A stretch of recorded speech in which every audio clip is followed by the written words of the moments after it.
তিন শ্রেণীর ব্যক্তির বিরুদ্ধে আল্লাহ বলেন আমি নিজেই কিয়ামতের দিন মামলা দায়ের করব। I will be against them in the day of judgment. Three categories of people I will be against them in the day of judgment. তিন শ্রেণীর লোক কিয়ামতের দিন তারা ছাড় পাবে না। আল্লাহ বলেন আমি নিজেই তাদের বিরুদ্ধে মামলা দায়ের করব। এর মধ্যে এক শ্রেণীর লোক হচ্ছে রাজুলুন ইস্তাআজারা আজিরান ফাস্তাউফা মিনহু ওয়া লাম ইউতি আজরা। একজন শ্রমিক ভাড়া করে তার কাছ থেকে কাজ নিয়েছে কিন্তু তার পারিশ্রমিক আদায় করে নাই। এরকম আছে না নাই? দাপট দেখায় ইউনিভার্সিটির ক্যান্টিন গুলোতে, ইউনিভার্সিটির ক্যান্টিনে যে খায় মাগার বিল দেয় না, এরকম টাকায় দাসরা নাই। চায়ের দোকানে চা খায় আগে পরে দিমু বিল দেয় না, আছে না নাই? দোকানে যে পণ্য কিনে বিল দেয় না পরে দিমু, আছে না নাই? কিয়ামতের দিন আল্লাহ তোরে মাস্তানি ছুটাবে, চিল্লা এখন ঠিক কিনা?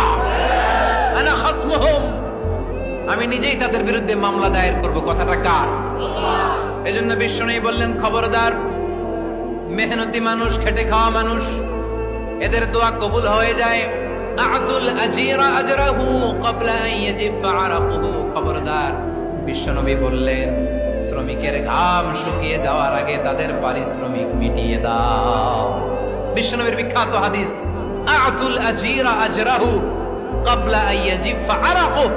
শ্রমিকের ঘাম মাটিতে লাগার আগে, শুকিয়ে যাওয়ার আগে তাদের পারিশ্রমিক মিটিয়ে দাও। কেননা তারা যদি বদদোয়া করে তোমার জীবনকে জাহান্নাম বানিয়ে দিবে কে?